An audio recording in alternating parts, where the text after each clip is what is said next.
Kani gadega pati CCTV, bat pidang pej yaki kubor baman kasni. Ka kenhun kinoi kai ad hoc Kyrdan hapok shatri jong ka Federation of All Meghalaya Ad Hoc Secondary Teachers Association. Hene kasni ka nyotrik ujilio. Kala dawana ka Sorkar jila bakan Kyntiew ki school ad hoc kibadan hakini ka jila syaka Kyrdan deficit pattern. Hakador khas baka sengkel IT ha umentri rangba kala kadau bagi Sorkar balalit nyo. Kiju Kyntiew Kyrdan ki school ad hoc syaka deficit system. Minba upurnu sangma bam kwa hedwar belai udang long umentri rangba ka jila. Hadu hendrip hoteli school la Kyntiew ki school ad hoc syaka Kyrdan deficit system. Hadin kani haus nam ka khandai spa khandai puai ka Sorkar bala khlie du ba Brington buhai lingdo kala pen sange no ya ka jing Kyntiew ki school ad hoc syaka Kyrdan deficit bat kani kala syusak kut kumtu hadu mentamne kani ka jing Dawa jong kani ka kenhun kinoi kai ad hoc kalong banweng no ya ka jing phya liang hapadang kinoi kai ad hoc bai kinoi kai jing school deficit demand jong ek banadu 8000 hendrio ki bang labu Sorkar ba ni ya ki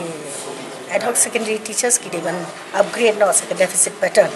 ke baki lale Sorkar hawa hajar lai dak baban ra khandai tili school sa ki deficit pattern te hadin kata bade ka sange no tingi kwa ba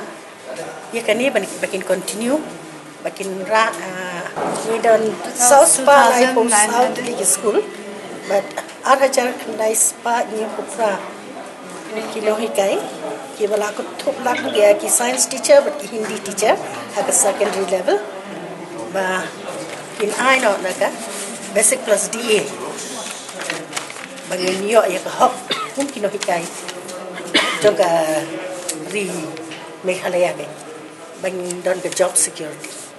so that it will be an open door for the coming generation to accept this profession as a noble profession. Take the best of my time to see because education is a basic thing, a basic need, which was one of his father's